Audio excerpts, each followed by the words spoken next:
ഒരൊറ്റ സംഭവം കൂടി പറയട്ടെ.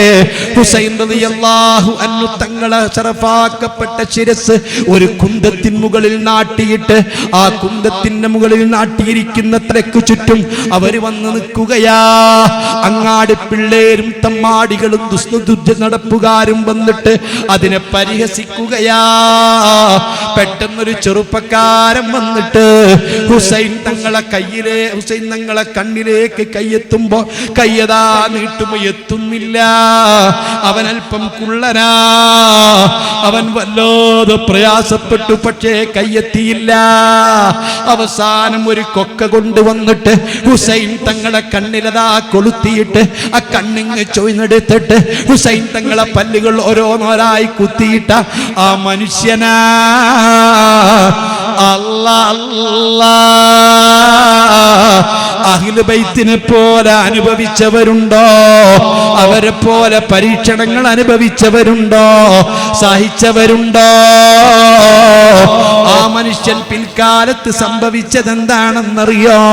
മഹാനായ സുഫിയാൻ ഇബ്നു ഉയൈന തങ്ങൾ പറയുകയാ, തന്റെ അതാ ഉപ്പാപ്പ പറഞ്ഞത് വിവരിക്കുകയാ.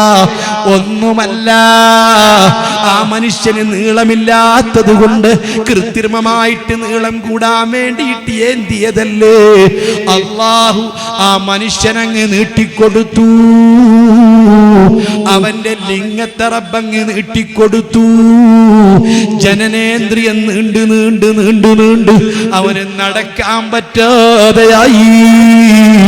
മഹാനവറുകൾ പറയുന്നു, ഞാൻ ഒരിക്കൽ അങ്ങ് നടന്നു പോകുമ്പോ ഒരു മനുഷ്യന്റെ ഒരുപാട് കുടൽമാല പോലെ ഇങ്ങനെ വളച്ചു വളച്ചു വെച്ചിട്ട് അവിടെ എന്തോ ചെയ്തുകൊണ്ടിരിക്കുന്നു.